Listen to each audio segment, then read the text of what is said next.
Hello and welcome to the Review of Champions. It's time to talk about The Rings of Power, Episode 7, The Eye. With me is Murph. We still Hello. haven't found. Hi, Murph. We still haven't found anyone else to join us for the Rings of Power review. But anyway, we're still enjoying it. Before we start, I would like to ask you all to hit that like and subscribe button and maybe join our forum on Sakar, sakar.freeforums.net. It's that nice little community full of nice fans. We would love it if you join up. And yeah, if you want, you can be on the show. So, again, we are looking for you. We're going to talk spoilers, so if you haven't seen the episode, go check it out first and then come back to the video.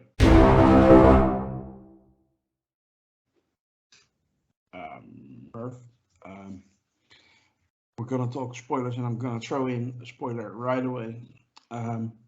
My heart broke when those alien god-like things destroyed the cars of the Harfoots. How dare they? They hurt my Harfoots. They broke their hearts. They broke my heart. How about yours? Broken Harfoot. Yeah.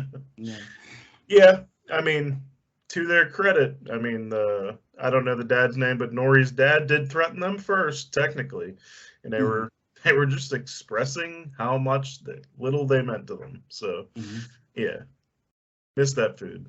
Yeah, but yeah, still, and actually, I was very happy to see their spirit wasn't broken, and they set out on new adventures right away. Yeah, and I think that's kind of the ultimate, like, appealing factor of hobbits or Harfoots or whatever you want to call these creatures. Is they're, typically jovial. In especially in this world, like, not many other races are as jovial as this, despite whatever hardship they may come across. So it's like that, innocent optimism that really draws you, or at least draws me to the Yeah, hobbits and the Harfoots and whatever. agreed. But they are, yeah. How strange it may sound after the last two episodes we got, they are still still my favorite storyline somehow. Oh yeah. Yeah, it makes me happy when I see them. I don't know why. Yeah. Yeah, and I like to be happy. Yeah. Which is a strange thing in the fandom nowadays, by the way. I mentioned it early on that, like, there's a lack of, like, real story going on there, but it's a nice change of pace because typically there's some humor and some fun, and it's kind of light for the most part. I mean, this one, there was a couple of moments of darkness, so to speak, but for the most part, like, they're fun. And none of the other storylines have a whole lot of fun. You know what I mean? So, yeah, everything else is kind of more serious, more, our trees dying, there's orcs everywhere, our lands are destroyed. And then you get to the Harfoots and they're just like, we like apples. It's a nice change of pace for me. Yeah, absolutely.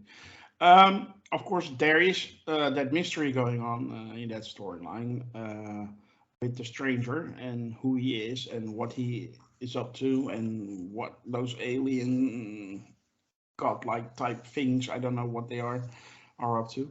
But I am inclined, after watching this week's episode, to think wizards.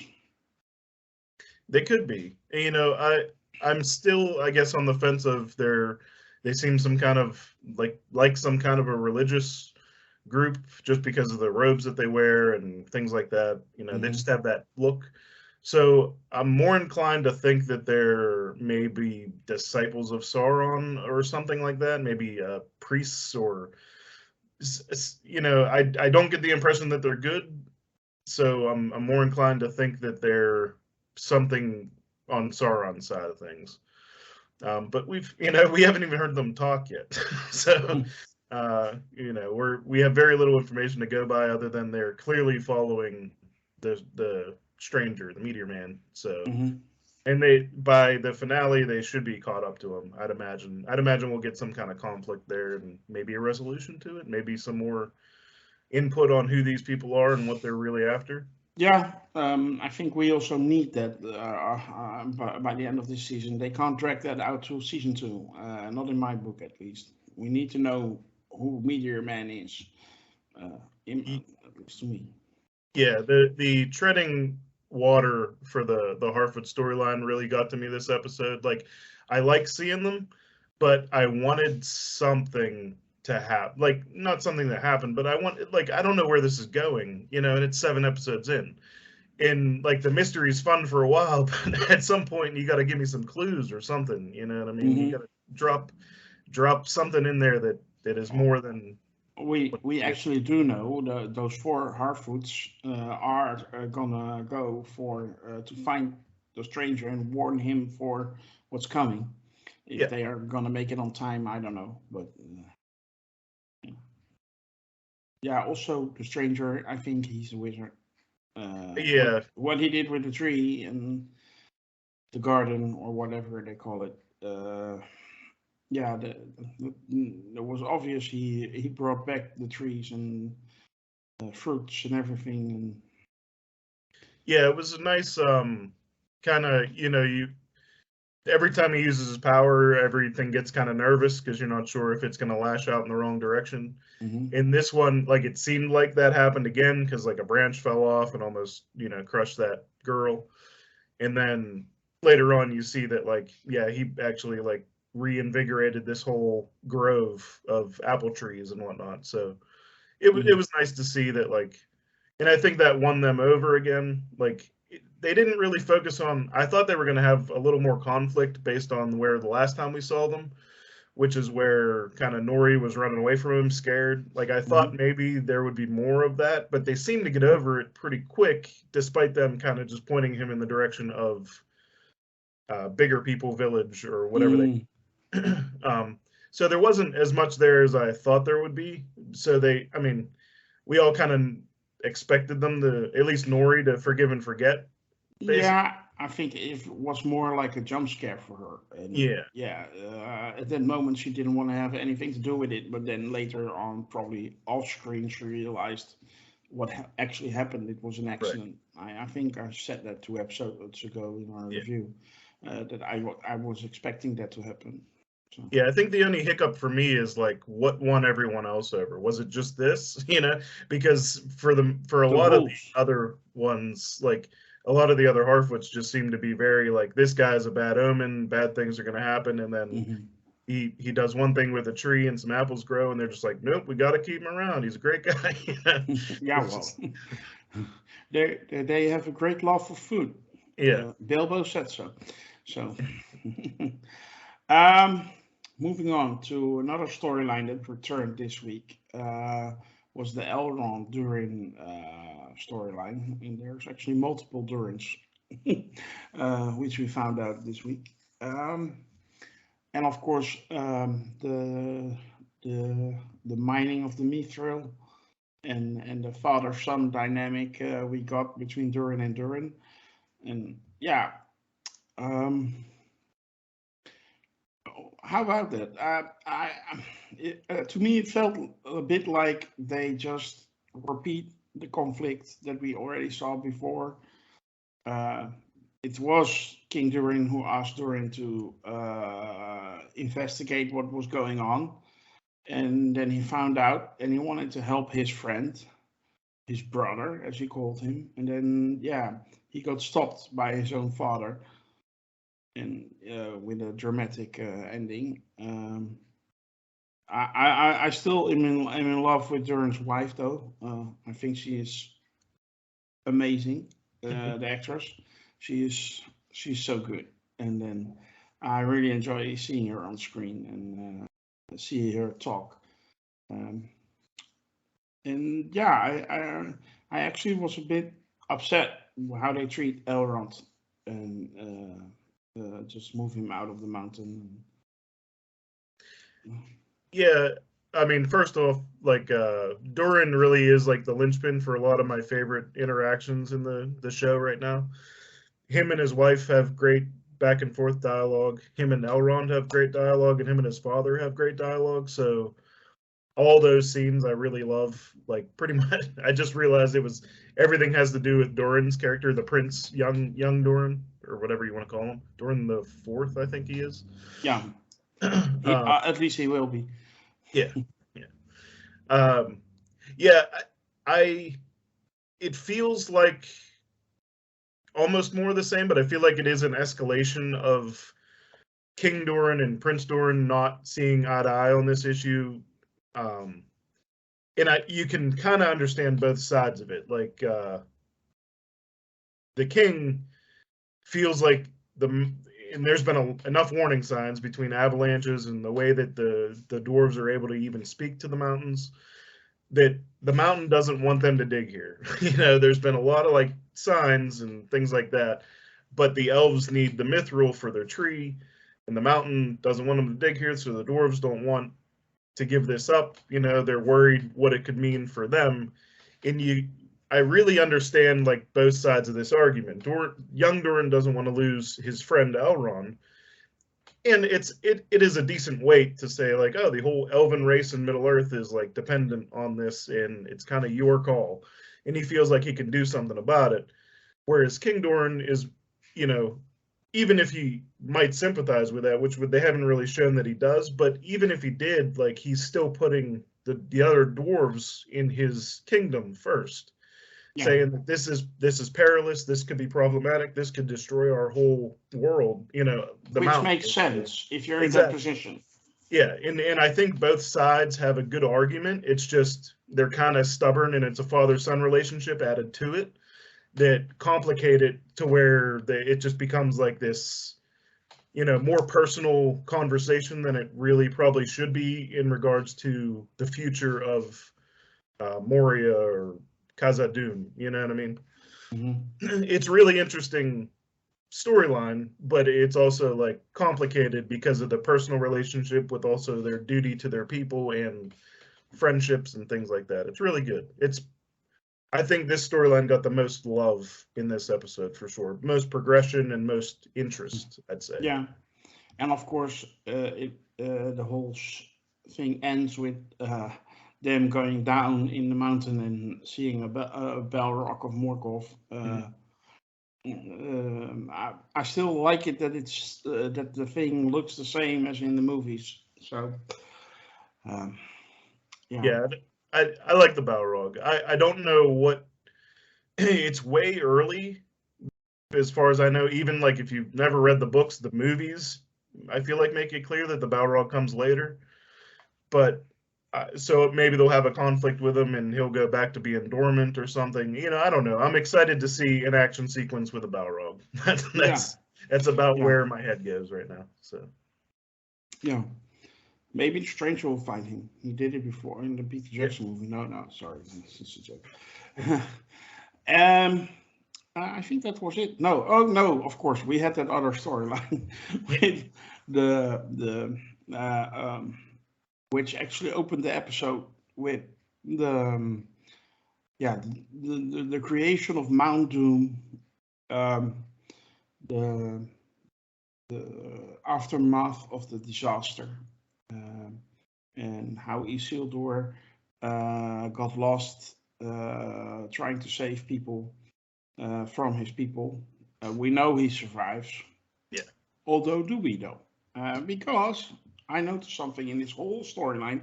At a certain moment, Galadriel and Theo were talking to each other underneath the tree, and Galadriel mentioned she was married, and she lost her husband to the orcs.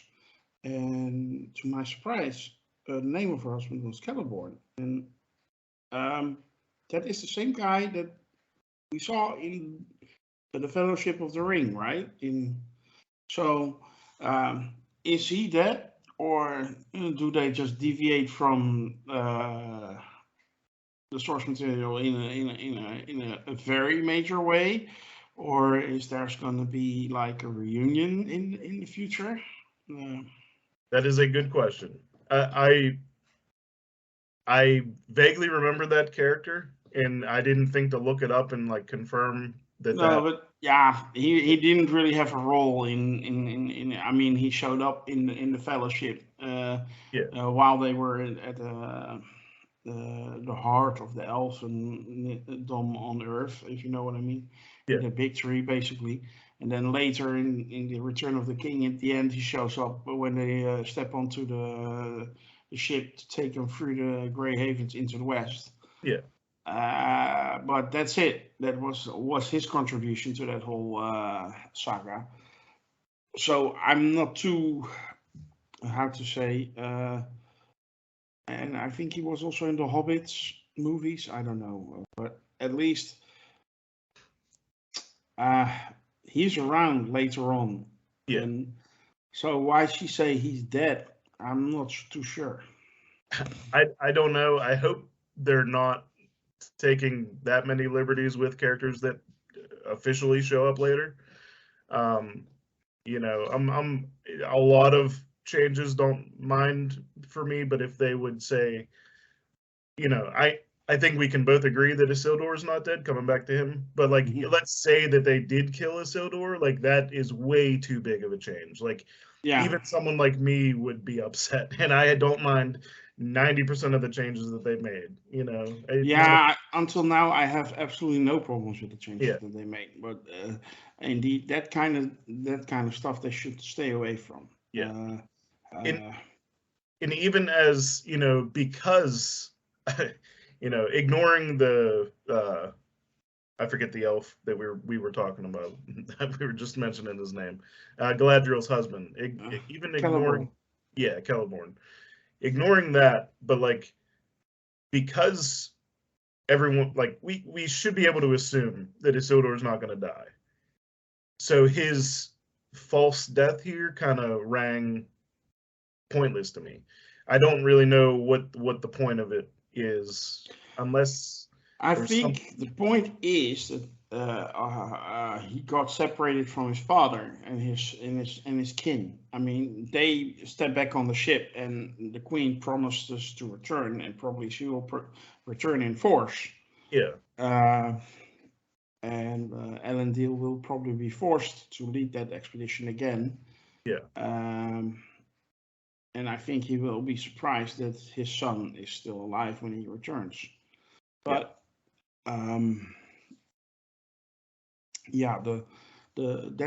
going to be the point. Isildur has to be on his own and man up, I guess, grow up, become the man he's supposed to be, and you know, whether that's a truly good guy, I can't say.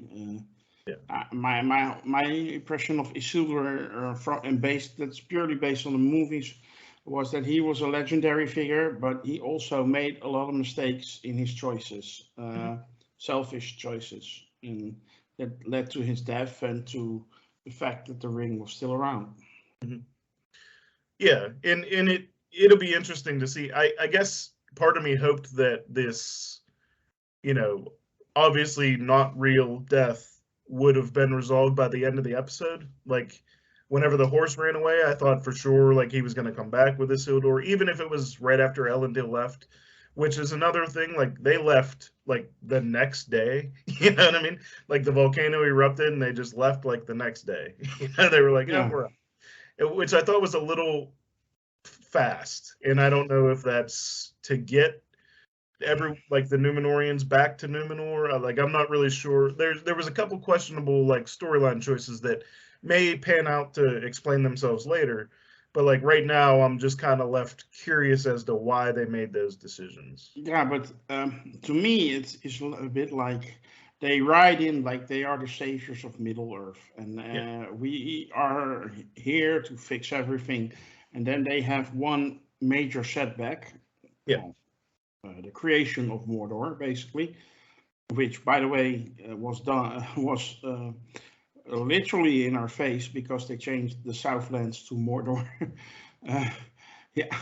Which was we knew that. We already caught on. You don't need to put it in the title card. I think that is a universal. Everyone kind of groaned at that. Even the people who are enjoying the show, like you and me, were kind of like, we didn't need that. Like, no, we know. That was like, you know, way too on the nose, and it was just like, what? Like, We get it. Yeah, We all got it. we knew. But anyway, all right. Just let us. I will let it slide because they Yeah. do a lot of things right, and well, that was a little bit unnecessary. But yeah, uh, uh, and they may have intended it to have a dramatic effect, but they underestimate the knowledge of the viewers. But anyway, but they came in trying to save the day, or we're gonna save the day, maybe a little bit arrogant, like the elves. They are also a bit arrogant, and then they got a bloody nose Yeah. punched them by the orcs, and then they run away, and Yeah. with their tails between their legs, basically. At least that's how it feels to me. Yeah. And is that really Numenor? I mean, I I mean, it doesn't seem like it you felt a said. bit out of character. I mean, I feel like they spent more time on the ship getting to Middle Earth than they spent in Middle Earth. Like they spent like 2 days and then they were gone. Like what the abrupt leaving, like right after that, like I just didn't get it. Like I know they say they left like a garrison behind, but it was like, I mean, what did you even come here for? Like you came here, you routed like one band of orcs, and then you're going back home. Like that decision again. Like I don't know if there's going to be sense to it later, but it just seemed like Numenor's not like right next door. It's not like it takes a half a day to get there. They were on a ship for like overnight and then plus a day. Like I don't know how long it takes, but it doesn't seem like it takes no time whatsoever to just like go back and forth willy nilly. I don't know. Maybe it is. Maybe Mhm. I don't know. Like I said, there was some storyline decisions with this that I'm just Mhm. curious about, and they didn't give me enough on to know where it's heading. Another thing that I noticed is that they didn't make a bold choice to kill off the mother or the son or the elf uh, involved in that little family dynamic. They all neatly survived and found each other right after the battle in the camp in the encampment. Yeah, that was a little bit convenient, if you know what I mean. To me. Yeah, I think they've teased Bronwyn, the mother character's death, in like two straight episodes now. Just Mhm. like last episode, it felt like it was going to happen, and then this episode, like Theo's clearly thinking he sees her like in the hospital ward, under a blanket or whatever, just because he sees dark hair, and it's like by the time they actually do kill her, I might be all burnt out of my emotion for it. You know what I mean? Yeah, So I kind of did wish. I mean, they killed the one friend, one of Isildur's friends. Um, yeah. I don't even remember his name. He didn't leave much of an impression, but he wasn't the lieutenant character. No, no, no. And it was a little bit like the third wheel on the wagon Yes. in that group, if you know what I mean. Yeah, he, So he was glorified background extra, yeah, almost. yeah. So yeah, I'm not saying I don't like that kind of stuff, but it would have been nice if they had like a real drama happening. Yeah. I mean, okay, not everything has to be Game of Thrones season one where they chop off Sean Bean's head for the so many time, by the way. But you kind of need some drama, and if you know that all the characters are gonna survive, and then yeah, that takes away from it. It reduces the stakes, Yeah. at least to Yeah. me. It deflates like a lot of the emotion that you're trying to go for. I mean, like and especially in regards to Bronwyn, because like with Isildur, there's like 5 characters in the show that aren't gonna die, or at least I mean, if they do kill them, then it'll be like, okay, what are you doing? Yeah. But like with Bronwyn, like you could have killed her, and it Mhm. would have been fine. And then following Theo's journey after that might have felt more impactful. Yeah. Just to see where his emotions lead him, because we've already seen him using that dagger a little bit. Maybe he was on the fence about this whole thing. He kind of betrayed her to give up the dagger, just not her, And but he carries a heavy burden because yes, yeah, he is directly involved in the creation of Mordor. yeah. And it could have been an interesting like twist to his character just to see where he goes from there. But I mean, as is, everything's happy again. Everyone he Yeah. cares about still alive. Even Halbrand is still alive and on his way to the elves. Yeah. Do we expect something to happen there? Because the elves have their own problems with their light slowly fading and needing mithril, which they are not getting up till now from the dwarves. So we know there's gonna march the last alliance of men and elves to the slopes of Mount Doom. But yeah, they just create this extra drama. Yeah, I do expect Galadriel and Halbrand to get to Gil-galad. Gil-galad or whatever the Elendil, I think is this Elven city. One of them, I don't remember, but I do expect that to happen in the finale. I would assume, because I mean they left the village and that's the next logical place. I was kind of surprised that we didn't even see like just a short shot of other people responding to this volcanic eruption. Like I kind of half expected to see, the way that we saw a bunch of people responding to the meteor coming down. Like I almost half expected to see like Gil-galad and Celebrimbor like on a perch somewhere, just like looking off in the distance at the Mount Doom erupting. Just to tell me that they know it's happened. Just so that I know that they know. So because as of right now, like we don't really know what they know. There was a car accident outside. I hope that didn't come in on the audio. But sorry, that broke my whole train of thought. I just heard a huge crash. Oh, well, no, yeah, yeah. We don't get that. Is that a sign of the show? This episode being a little bit more critical than we are used to. Well, you know what? Let's do the rating at this moment. Right too.